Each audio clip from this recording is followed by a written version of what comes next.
Então eu queria falar um outro tema com os irmãos, aproveitando a data. Eu queria pensar e refletir um pouco com vocês sobre a origem da Páscoa. Então eu penso que é um tema muito oportuno, muito propício.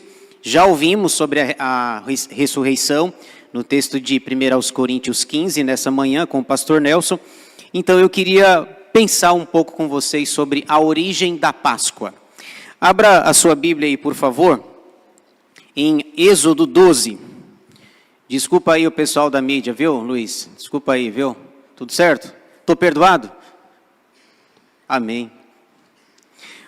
Muito bem, então vamos lá. Êxodo 12.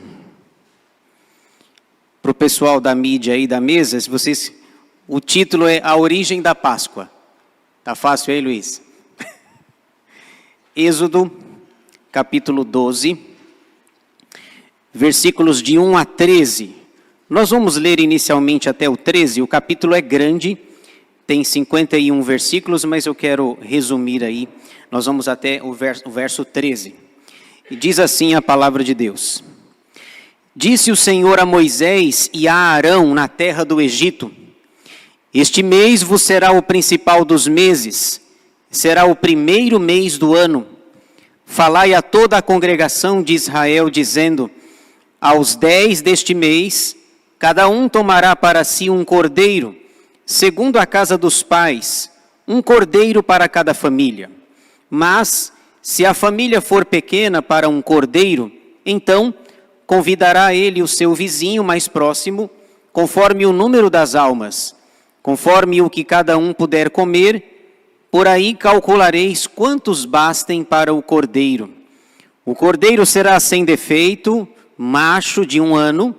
Podereis tomar um cordeiro ou um cabrito, e o guardareis até ao 14º dia deste mês.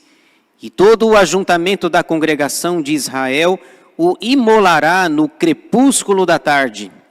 Tomarão do sangue e o porão em ambas as ombreiras e na verga da porta, nas casas em que o comerem. Naquela noite, comerão a carne assada no fogo, com pães asmos e ervas amargas a comerão. Não comereis do animal nada cru, nem cozido em água, porém assado ao fogo, a cabeça e as pernas e a fressura. Nada deixareis dele até pela manhã. O que, porém, ficar até pela manhã, queimá-los eis. Desta maneira o comereis, lombos cingidos, sandálias nos pés e cajado na mão. Comê-lo-eis à pressa, é a Páscoa do Senhor. Porque naquela noite passarei pela terra do Egito e ferirei na terra do Egito todos os primogênitos, desde os homens até aos animais. Executarei juízo sobre todos os deuses do Egito. Eu sou o Senhor. O sangue vos será por sinal nas casas em que estiverdes. Quando eu vir o sangue, passarei por vós, e não haverá entre vós praga destruidora, quando eu ferir a terra do Egito. Amém. Vamos orar pedindo a bênção do Senhor, a graça dele. Senhor nosso Deus e nosso Pai, nós queremos te agradecer por esse domingo de Páscoa, em que estamos na tua casa para celebrar, para comemorar o dia da ressurreição, a vitória de Jesus sobre a morte. Obrigado, Senhor, por estarmos aqui e por sermos beneficiados com essa graça, com esse favor, com a vitória e o triunfo de Jesus sobre a morte. Pedimos que o Senhor abençoe esta aula, esta escola bíblica dominical, o tempo que passaremos juntos aqui, aprendendo da Tua Palavra. Nos ajuda, nos abençoa, nos ilumina com o Teu Santo Espírito para que entendamos e pratiquemos a Tua palavra para a glória do Senhor. Em nome de Jesus nós oramos agradecidos. Amém. Muito bem, irmãos, nós estamos nesse texto aqui de Êxodo 12, no ponto inicial dessa festa ou dessa celebração que comemoramos hoje. Na verdade, nós, os cristãos, não comemoramos a Páscoa propriamente dita, porque a Páscoa é uma cerimônia ou uma festa judaica e não cristã, por assim dizer. Nós aderimos ao movimento por conta da ressurreição de Jesus. Aqui está o ponto de partida, Êxodo 12. Aqui nós temos a origem da Páscoa, como tudo começou. A história é conhecida e você sabe, aqui em Êxodo 12, nós temos toda aquela preparação para a saída do povo de Israel do Egito. Aqui mesmo, neste capítulo, no capítulo 12, versículo 40, nós somos informados quanto tempo Israel ficou no Egito, escravizado lá. Veja aí, 12:40 diz assim: ora, o tempo que os filhos de Israel habitaram no Egito foi de 430 anos. Então você tem aí essa descrição histórica. 430 anos corresponde aproximadamente a 4 gerações. 4 gerações depois que José morreu. José do Egito, ele morre em Êxodo capítulo 50, e depois eles vão ficar, portanto, 4 gerações, até que Deus levanta esse homem chamado Moisés para libertar o povo de Israel. O contexto é sabido, é conhecido. Deus havia aparecido para Moisés lá em Êxodo 3. Na verdade, o fato começa lá no capítulo 3 e vem desembocar apenas aqui no capítulo 12. Quando Deus aparece para Moisés naquela sarça ardente, a sarça que ardia, mas não se consumia, e Deus fala para Moisés: tira as sandálias dos pés, porque o lugar em que estás é terra santa.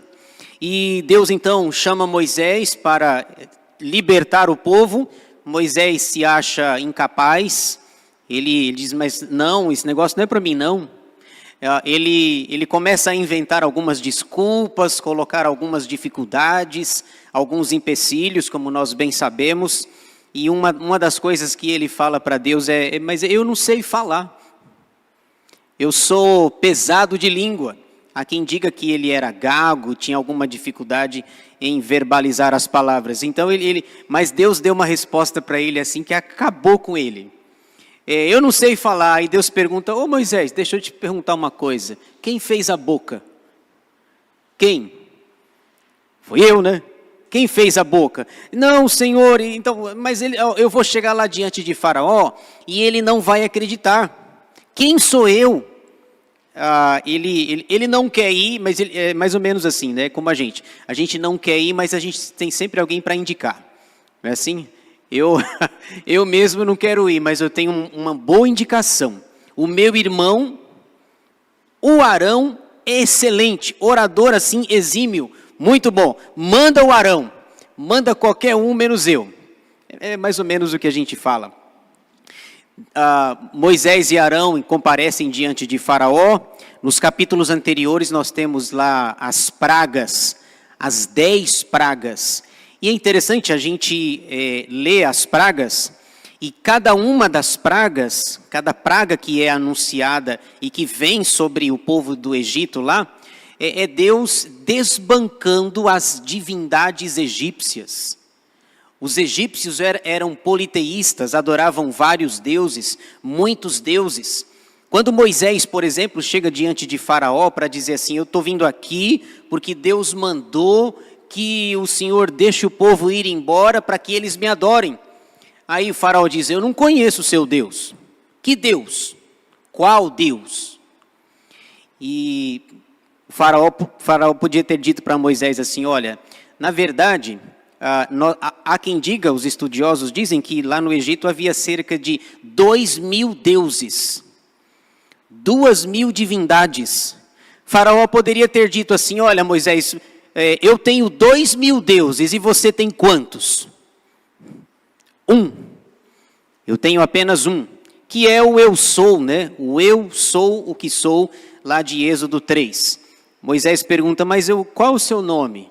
O que eu falo para Faraó? Aí o Senhor diz, fala que eu sou. Que mais? Eu sou o quê?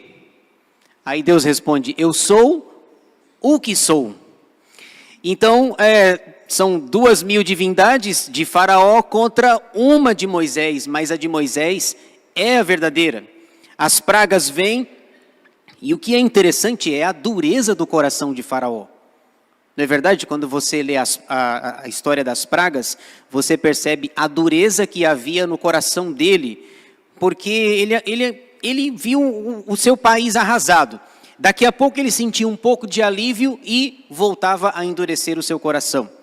E tem horas no texto que, se você prestar atenção nos detalhes do texto, você percebe o seguinte, tem horas que é Faraó que não deixa o povo ir, lembra disso?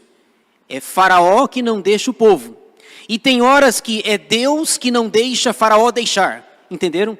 Eu sei que é profundo isso, essa hora da manhã, né? A gente acordou cedo. Tem horas que é Deus que não deixa Faraó deixar. Deus endurece o coração de Faraó.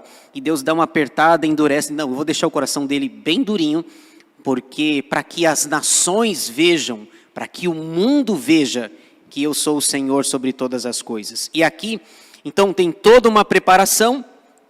No capítulo 11 é anunciada a 10ª praga, e a 10ª praga é a morte dos primogênitos. Todo filho mais velho vai morrer, começando pelo filho de Faraó, que seria o seu sucessor. Quando o pai morrer, quem é que vai assumir? O filho. Então, todos os filhos mais velhos vão morrer, começando do filho do Faraó até ao filho mais velho da pessoa mais simples que havia naquele local, naquele país. Eu sempre brinco que se eu tivesse lá e se eu fosse egípcio, eu teria morrido, porque eu sou o primogênito, eu sou o mais velho. Todos os primogênitos vão morrer, todos os primogênitos. E aí o texto vai dizer no capítulo 12 que por ocasião da saída, vai colocar o sangue lá nas portas. Vocês já pensaram por volta da meia-noite, o tamanho do grito de desespero? Todo o país, toda a nação acorda chorando, gritando, porque na casa de cada um tem um morto. No país inteiro. Faraó acorda e o seu filho, o herdeiro do trono, está morto. Por volta da meia-noite, quando você esperaria que está todo mundo dormindo, a cidade está calma, está tranquila, por volta da meia-noite há um choro generalizado. No país inteiro não há uma casa em que o primogênito não tenha morrido, porque não tem o sangue nos umbrais das portas. Morre o filho mais velho, o primogênito. É Deus mostrando o seu poder, a sua graça e a sua soberania. Então aqui no capítulo 12 nós temos a instituição da Páscoa. E esse texto ele é tão precioso, ele é tão importante, Êxodo 12, que ele vai percorrer todo o Antigo Testamento, até Malaquias. E também quando Jesus nasce lá no Novo Testamento, Jesus todos os anos ia celebrar a Páscoa. Todos os anos, o que Jesus e os seus discípulos fizeram ou faziam anualmente era celebrar a Páscoa. Todos os anos eles se recordavam do que foi instituído em Êxodo 12, é a Páscoa do Senhor. E se você prestar atenção nos detalhes, na história do Antigo Testamento, você vai perceber que tinha horas que essa festa era bem negligenciada, lembra disso? Tinha ano que não fazia, tinha ano que fazia no mês seguinte, porque aqui é dito que era para fazer no primeiro mês, né? Na época do rei Ezequias, por exemplo, não deu tempo, eles não se santificaram e eles fizeram no mês seguinte, no dia 14, mas no mês seguinte. Então, no Antigo Testamento, você vai perceber a festa da Páscoa sendo celebrada anualmente. Nos dias do rei Josias, por exemplo, houve uma grande reforma religiosa. Ele faz uma faxina, uma varredura espiritual, e o objetivo é sempre voltar aos primórdios, sempre voltar para a origem. Aliás, um detalhe interessante, você já reparou que toda vez que a gente foge da origem, a gente comete alguns equívocos? Todas as vezes que a gente foge daquilo que Deus estabeleceu, vai dar problema? Nós temos o tempo inteiro que nos voltar para as origens, para o princípio. Eu citei recentemente na aula aqui, né? Quando Davi foi buscar a Arca da Aliança, que estava com os filisteus e depois foi recuperada, lembram-se que os filisteus tiveram a ideia de colocar a arca num carro de bois? E dois sacerdotes, o Uzá e o Abinadab, eles carregando a arca, os bois tropeçam, a arca cai e Uzá põe a mão para salvar a arca e é fulminado, porque eles esqueceram das origens. Uzá é sacerdote, Uzá conhece a lei de Deus, a palavra do Senhor, ele não tinha nada que colocar a mão. Estava escrito, originalmente foi escrito que não era para tocar, deixa cair. Deixa a arca cair, né? Já estava errado, né? Então, eu falo que aquele texto lá, né? Surge aquele ditado, né? De boas intenções, o inferno está cheio. É brincadeira, claro que não foi dali. Mas veja, o Uzá sabia. Ele era sacerdote, ele era o líder, seria o pastor hoje, ele conhece a Bíblia. Ele sabe a forma que a arca deve ser carregada. Então, observe, todas as vezes que nós nos afastamos da origem, dá problema. Vai dar BO, vai dar problema. Então, aqui você percebe o nascedouro da Páscoa. A Páscoa estava nascendo, a origem. E até chegarmos em Malaquias, tem ano que ela é celebrada, tem ano que ela não é celebrada, tem ano que ela é feita de qualquer jeito. Vocês se lembram, por exemplo, como termina Malaquias? Que o povo oferece qualquer sacrifício para Deus? Eles entregam o cordeiro, que é dito aqui, que é macho, de 1 ano, sem defeito. O cordeiro lá era entregado, era coxo, era aleijado, estava quase morto. Aí foi, entrega esse aqui, ó, esse aqui já vai morrer mesmo. Aí o Senhor pergunta lá através de Malaquias, por que vocês não entregam esse animal para o governador? Por quê? Aí eles respondem, porque o governador não vai aceitar. É? Entendi. Então veja, se o governador não vai aceitar, eu que originalmente disse como era para fazer, acham que eu vou aceitar? Vocês entregam o manco, o aleijado, o coxo, o cego, entrega qualquer um lá. O macho de 1 ano, bonitinho, está lá no curral, intacto, ninguém mexe. Então aqui nós temos a origem da Páscoa, que inclusive Jesus vai todos os anos celebrar em Jerusalém, em Israel, lá com os seus discípulos. A palavra Páscoa significa, vem a palavra hebraica Páscoa, a palavra Pessah, que significa passagem ou saída. É quando o povo sai do Egito após 430 anos. É muito tempo, não é? Muito tempo. 430 anos escravizados. Tanto é que Moisés, quando sai do Egito com o povo, tem que ensiná-los. Qual é a nossa origem? De onde que nós viemos? Qual é o nosso povo? Quem é o nosso Deus? É por isso que o primeiro versículo da Bíblia é: no princípio criou Deus os céus e a terra. É Deus ensinando, catequizando, por assim dizer. Olha, eu vou mostrar a origem de vocês. Então vamos ler aí novamente e citar alguns detalhes aí do texto de Êxodo 12. A origem da Páscoa. Disse o Senhor a Moisés e a Arão na terra do Egito. 2 pontos. Aí vem o que é dito. E veja que a palavra Senhor aqui, está toda maiúscula na sua Bíblia, é o Deus da aliança. É o Deus do pacto. Esse Senhor que aparece aqui em Êxodo 12:1 é o Senhor de Êxodo 3, que disse que tinha um pacto, que disse que tinha uma aliança, que disse que salvaria o seu povo. É o Senhor que aparece para Moisés e diz: eu sou o Deus de Abraão, de Isaque e de Jacó. É o Deus da aliança. Eu não me esqueci de vocês, apesar de ter passado 430 anos. Versículo 2. Este mês vos será o principal dos meses, será o primeiro mês do ano. Então, você tem aqui uma espécie de estabelecimento do calendário. Para ficar mais fácil, vamos supor que seja janeiro, tá bom? Como eu trabalho muito com datas, né? Alguns aqui já sabem, né? Então, vamos estabelecer aqui que seja janeiro.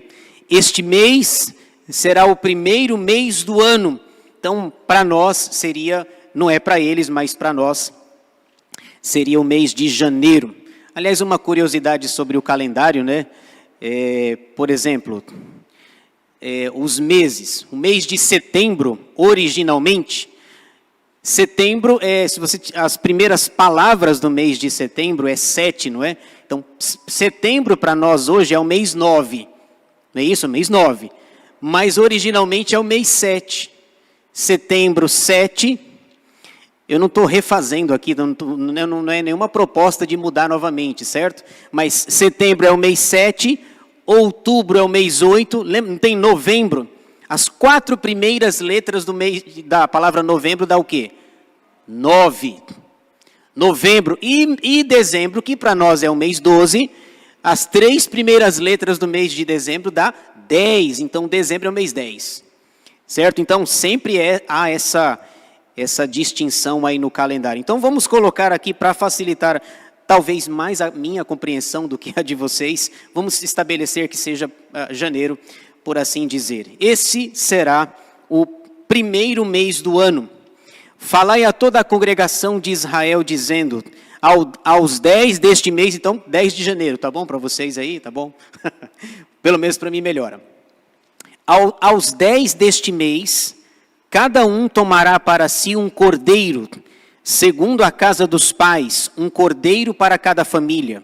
Mas, se a família for pequena para um cordeiro, então convidará ele o seu vizinho mais próximo, conforme o número das almas, conforme o que cada um puder comer.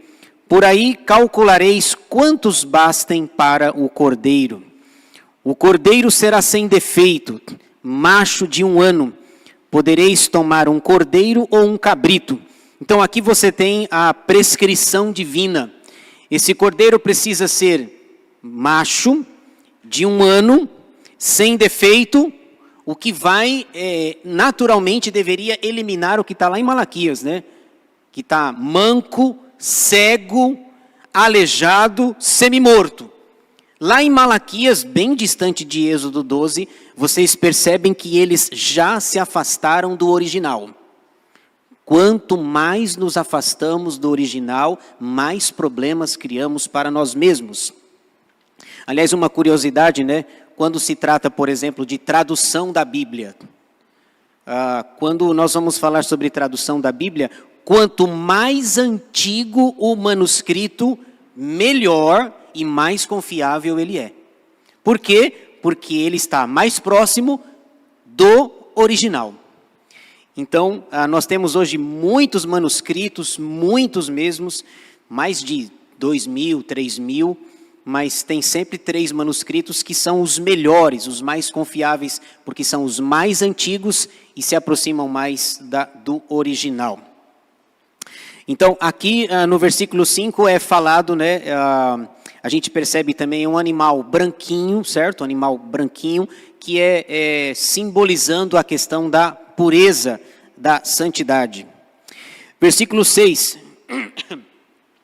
E o guardareis até ao 14º dia deste mês, dia 14.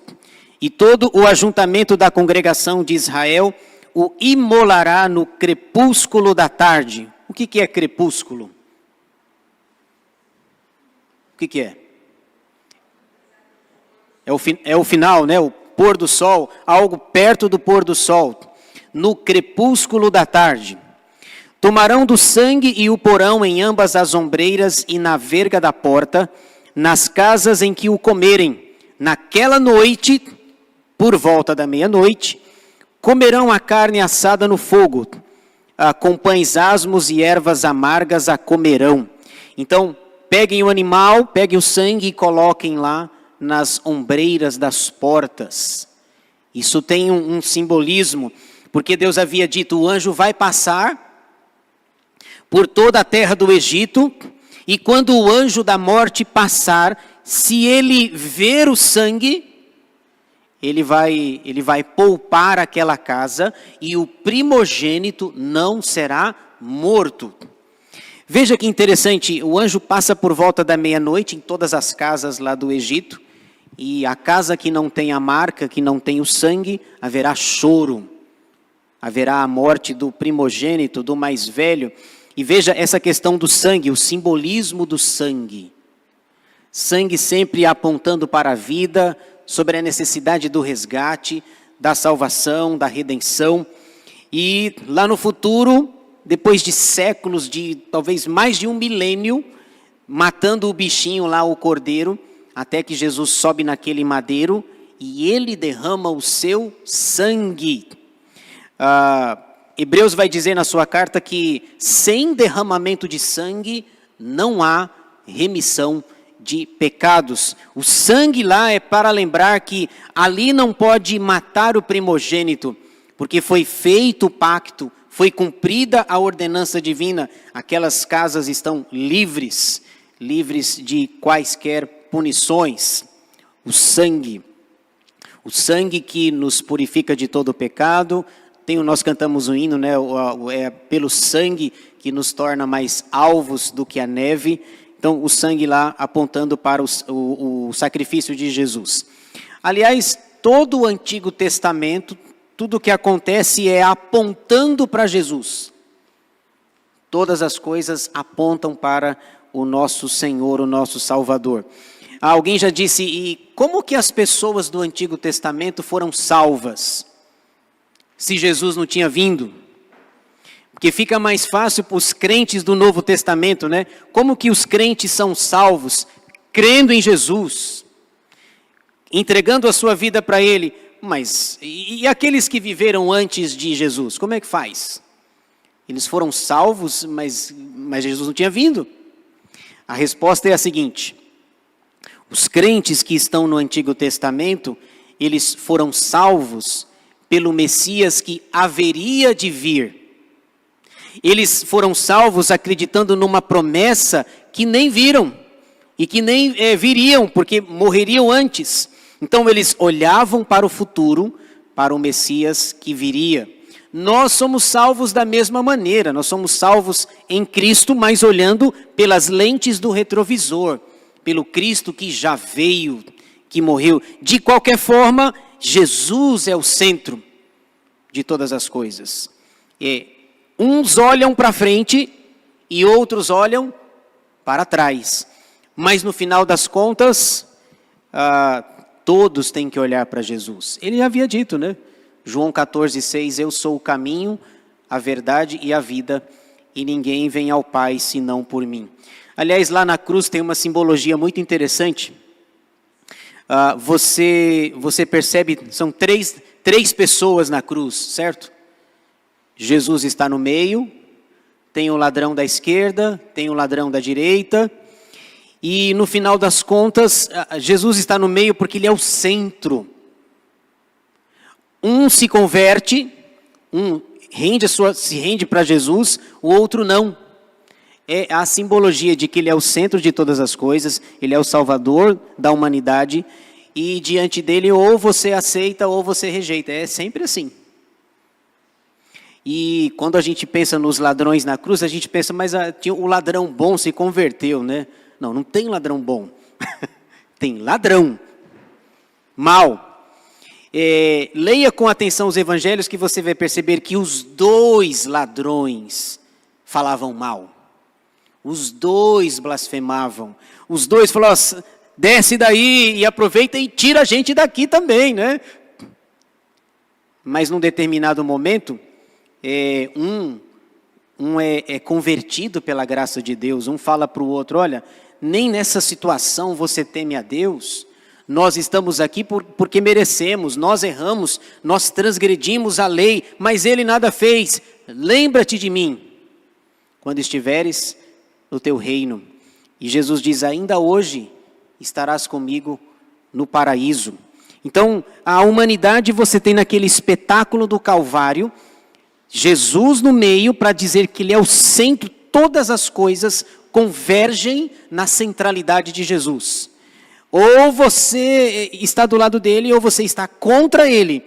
E no final das contas, o que vai acontecer, o que nós ouvimos hoje de manhã, que haverá a ressurreição, e para os que tiverem feito bem vão ressuscitar, e os que tiverem feito mal também vão ressuscitar, para a vergonha e para o horror eterno.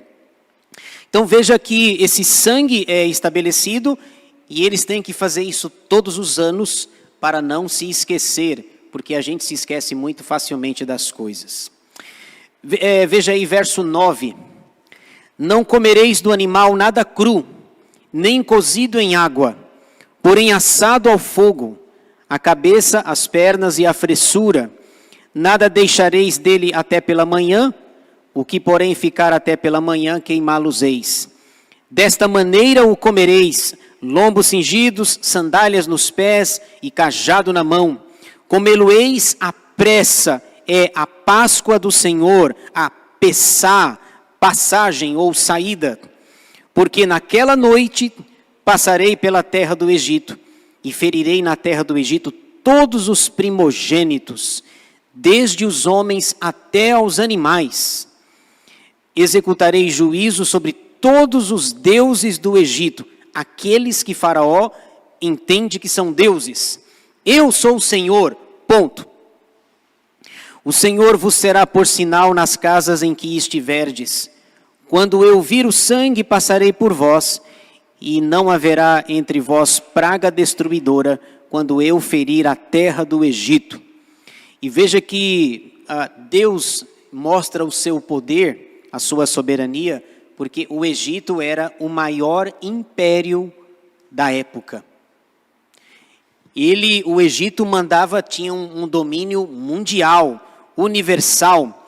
O Egito é uma das primeiras potências que surgiram, e Deus então, para proclamar o seu nome, a sua grandeza, vai mexer com o homem mais poderoso da terra, o Faraó, que era considerado uma divindade para eles, né? Então, diz assim, através de Faraó, eu vou usar este homem, Faraó, para mostrar a minha grandeza, para que através dele e da nação dele, para que eles sejam um megafone no mundo, para mostrar a minha fama, o meu nome, a minha grandeza, a minha soberania. E não sei se vocês se lembram, mas Paulo usa a figura de Faraó lá em Romanos 9. Lá em Romanos 9, o apóstolo Paulo está falando sobre a soberania de Deus na salvação, e ele diz claramente, ele diz, olha, apontando para o Antigo Testamento, para essa passagem aqui, Paulo diz que para esta razão, ou por este motivo, eu levantei Faraó, para mostrar nele o meu poder e a minha grandeza. Deus tem misericórdia de quem quer. Deus usa pessoas da maneira como Ele quer. Aqui, Ele mexe com Faraó. Lá na frente, Ele vai mexer com um homem chamado Nabucodonosor. Lembra disso? Lá em Daniel, que Nabucodonosor também é simplesmente o homem mais poderoso da terra. E lá em Daniel 4, ele vai para o mato comer capim. Comer mato. Para que Deus disse, você não é nada. Você é o homem mais poderoso da terra, mas diante de você não é nada. Ele usa Nabucodonosor para disciplinar Israel e o humilha, e no final há quem diga que o Nabucodonosor se converteu. Vocês acreditam nisso? Porque para Deus não há impossíveis nos seus planos e nos seus propósitos. Deixa eu ler só mais um pouquinho aqui do texto, verso 14, veja só, tem uma palavra que é importante para nós, a palavra memorial. Este dia vos será por memorial e o celebrareis como solenidade ao Senhor. Nas vossas gerações o celebrareis por estatuto perpétuo. Memorial. Então, todos os anos, no mês de janeiro, a partir do dia 10 aos 10 dias do mês, todos os anos era para ser celebrada a Páscoa. E no primeiro mês do ano, para lembrar que a coisa mais importante que nós temos é Deus. O que Ele fez, o que Ele faz, como Ele faz e a maneira soberana que Ele age todos os anos, ano após ano. Lá na frente, por exemplo, é dito que quando Salomão vai construir o templo, que ele assume o reinado, já havia feita uma contagem lá, e é dito o seguinte: 480 anos depois que o povo saiu do Egito, que celebrou essa Páscoa, percebem que não foi esquecido, por causa de uma palavrinha aqui no versículo 14, este dia vos será por memorial. Quem é que vai lembrar de uma coisa por 480 anos? Eu não vou lembrar também não, eu também não lembro. Agora, esse memorial é estabelecido, quando o Salomão assume o trono lá, e ele vai construir, ele diz assim, eles ficaram 430 anos no Egito, e o texto a respeito de Salomão diz, 480 anos depois que eles saíram do Egito, ao celebrarem esta festa. Então, o que Deus volte sempre para os originais. Este dia vos será por memorial. 480 anos ainda é memorial. O povo ainda estava celebrando. Os dias vão passando até chegar em Jesus. E lembra que Jesus na última ceia, na última Páscoa, ele diz assim, eu desejei muito essa... Lembra? Eu desejei muito comer esta Páscoa com vocês. Porque no versículo 14 é dito que é para fazer por memorial. A palavra é o que é. Memorial. Memorial, memória. E Jesus diz então, olha, todo ano eu vim aqui e com 12 anos ele foi para a festa, lembra? Com 12 anos ele vai com seus pais, acabou a festa, os pais voltam para casa e procuram o menino, cadê o menino, né? Cadê o menino? E eles ficam preocupados e voltam lá e encontram Jesus lá no templo e dizem, mas a gente estava preocupado com, cadê você? Onde que você estava? Eu estava na igreja. A igreja é o melhor lugar para estar, apesar dos pecadores, apesar de nós. Então Jesus fala para os seus discípulos, como eu desejei participar desta Páscoa. O que Jesus está fazendo é o que estabelece Êxodo 12. Verso 15 diz, 7 dias comereis pães asmos, logo ao primeiro dia tirareis o fermento das vossas casas, pois qualquer que comer coisa levedada, desde o primeiro dia até o 7º dia, essa pessoa será eliminada de Israel. Essa palavra fermento aqui no texto, o apóstolo Paulo vai usá-la lá no Novo Testamento, acho que é 1 Coríntios 10, em que ele fala do pecado como um fermento. Cuidado, Jesus fala disso também, né? Cuidado com o fermento dos fariseus, referindo-se à doutrina, algo ruim, algo pecaminoso. Verso 16, ao primeiro dia haverá para vós outros santa assembleia, também ao 7º tereis santa assembleia, nenhuma obra se fará nele, exceto o que diz respeito ao comer, somente isso podereis fazer. Guardai, pois, a festa dos pães asmos, porque nesse mesmo dia tirei vossas hostes da terra do Egito. Portanto, guardareis este dia nas vossas gerações, por estatuto perpétuo. Estatuto estabelecido, estatuto não pode ser mudado. Desde o dia 14 do primeiro mês, à tarde, comereis pães asmos até a tarde do dia 21 do mesmo mês. Por 7 dias não se ache nenhum fermento nas vossas casas, porque qualquer que comer pão levedado será eliminado da congregação de Israel, tanto o peregrino como o natural da terra. Nenhuma coisa levedada comereis, em todas as vossas habitações comereis pães asmos. E aí, o texto se desenvolve, o capítulo é longo, vai até o versículo 51. Deixa eu só mostrar mais 2 detalhes para vocês sobre essa questão da Páscoa, do Cordeiro. Alguém leia aí João 1:29. João 1:29. Sobre esse aspecto do cordeiro. Deixa eu ir para lá também. João Batista diz algo interessante em João 1:29. Pode.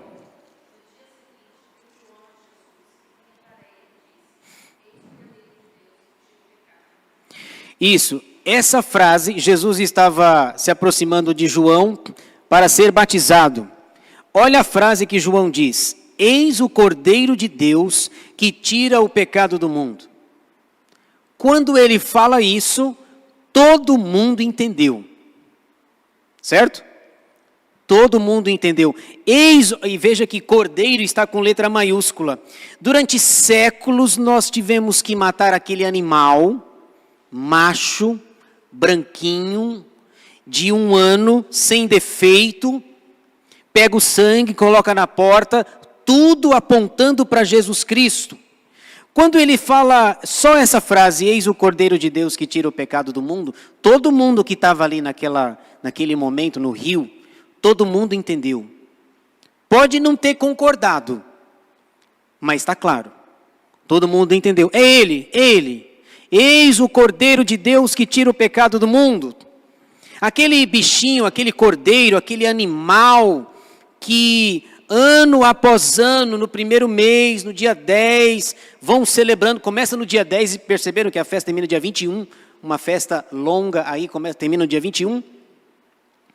Todo mundo entendeu que o que é estabelecido em Êxodo 12 é cumprido em João 1:29.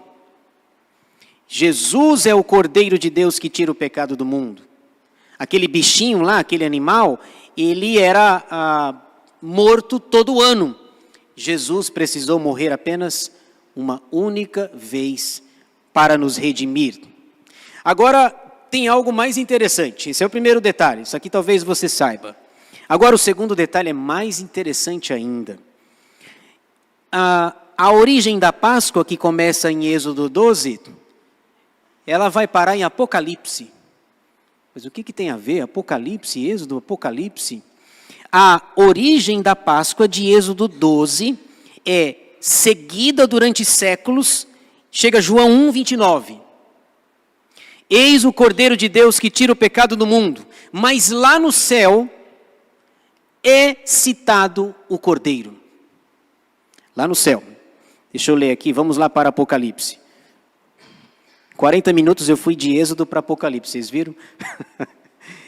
Apocalipse capítulo 5, confira comigo. Olha o que João diz. Não é o Batista aqui, viu? É outro João. Vamos lá para Apocalipse. Eu fico impressionado com esse texto aqui. Veja que nós começamos lá em Êxodo 12, fomos para João 1:29, e veja o que é dito em Apocalipse 5:6. O Cordeiro no céu. 5:6 diz: então vi, no meio do trono e dos 4 seres viventes, e entre os anciãos de pé, viram aí? Um cordeiro como tendo sido morto. Ele tinha 7 chifres, bem como 7 olhos, que são os 7 Espíritos de Deus enviados por toda a terra. Essa cena aqui é fantástica. Deixa eu falar brevemente sobre isso daqui. João descreve a visão, o capítulo 4 fala do trono de Deus, ele tenta descrever a pessoa do Pai. E no capítulo 5 ele tenta descrever a pessoa do Filho. Lembra de João 1:29 que nós lemos agora há pouco? Eis o Cordeiro de Deus que tira o pecado do mundo. Agora o outro João viu o Cordeiro, também com letra maiúscula, mas ele no céu. No céu. Isso daqui é muito interessante, veja, olha o texto, siga o texto. Um cordeiro como tendo sido morto. Ele está em pé, ou de pé. A ideia aqui é a seguinte, aponta para um Jesus que é vencedor. Um cordeiro de pé. Ele não está no chão, ele não está caído. Se ele tivesse caído, seria uma referência à sua morte. Ele está de pé porque ele ressuscitou. Esse é o primeiro detalhe. Segundo, um cordeiro como tendo sido morto. Essa expressão, a ideia, imaginem o animal. O animal, quando ele era morto lá em Êxodo 12, ele era, quem é da roça, assim, do interior, é morto aqui, né? Dá uma facada aqui, alguma coisa assim, ele é cortado aqui no pescoço. Aí João viu, ele está em pé, mas ele tem uma marca. Ele está em pé, mas ele tem um corte aqui, ó. Um corte. Um corte? Como assim? O corte aponta-nos para a primeira vinda, que ele foi morto. O de pé aponta para a ressurreição dele. Um cordeiro como tendo sido morto. Ele tem um corte. Suas marcas estão aqui. Ele mostrou para Tomé, não mostrou? Jesus esteve aqui, ó, viu? Ele esteve aqui. Não, se eu não tocar, jamais vou acreditar. E Jesus fala, porque você, pois ele se apresenta, né? Porque você viu, você crê? Bem-aventurados são os que não me viram e creram. Então, esse cordeiro como tendo sido morto, é João dizendo, é Jesus, que eu convivi com ele. Ele tem a marca da morte e tem a marca da vitória, que ele está de pé. Um cordeiro que começa lá em Êxodo 12, que perpassa todas as páginas do Antigo Testamento, chega em João 1:29, é o cordeiro que tira o pecado do mundo, e é o cordeiro que está no céu em Apocalipse 5, vitorioso, altaneiro. E ele está diferente, não está? Ele está bem diferente aqui, né? Ele tem 7 chifres, 7 olhos. Quantos animais tem o bichinho lá? A ovelha lá, quantos? Aí fala, pastor, eu conheci um que tinha 1. Não, estou falando normal, tá? Normal. Eu conheci que era um caolho, tá? Um olho só. Não, normal, tá? O bichinho tem 2 olhos. Aqui tem 7. O bichinho tem 2 chifres, aqui tem 7. Sabe o que o texto está falando? Quando diz que ele tem 7 olhos, diz que ele vê todas as coisas. Ele é onisciente. Quando diz que tem 7 chifres, o normal é ter 2. Diz que chifre na Bíblia é poder. Se ele tem 7, ele tem todo o poder. Ele havia dito isso em Mateus 28, na grande comissão. Toda a autoridade me foi dada no céu e na terra. Agora ele está dizendo a mesma coisa com palavras diferentes. Ele é onisciente porque ele tem 7 olhos, ele tudo vê. E ele é onipotente porque ele tem 7 chifres. Olha o cordeiro de Êxodo 12, que chega em João 1:29 e chega em Apocalipse 5:6. Por causa de uma festa, a origem da Páscoa. A minha palavra nessa manhã é para que nós amemos cada vez mais o Cordeiro, que nós nos apeguemos a Ele e que, acima de tudo, o divulguemos para quem ainda não conhece. Ele está vivo. Eu comecei o culto de manhã lendo Mateus 28, o versículo 6, o anjo diz, ele não está aqui. Ele ressuscitou como havia dito. Esse é o nosso Deus, esse é o nosso Cordeiro com letra maiúscula. Ame-o, proclame-o, exalte-o. Ele é exaltado.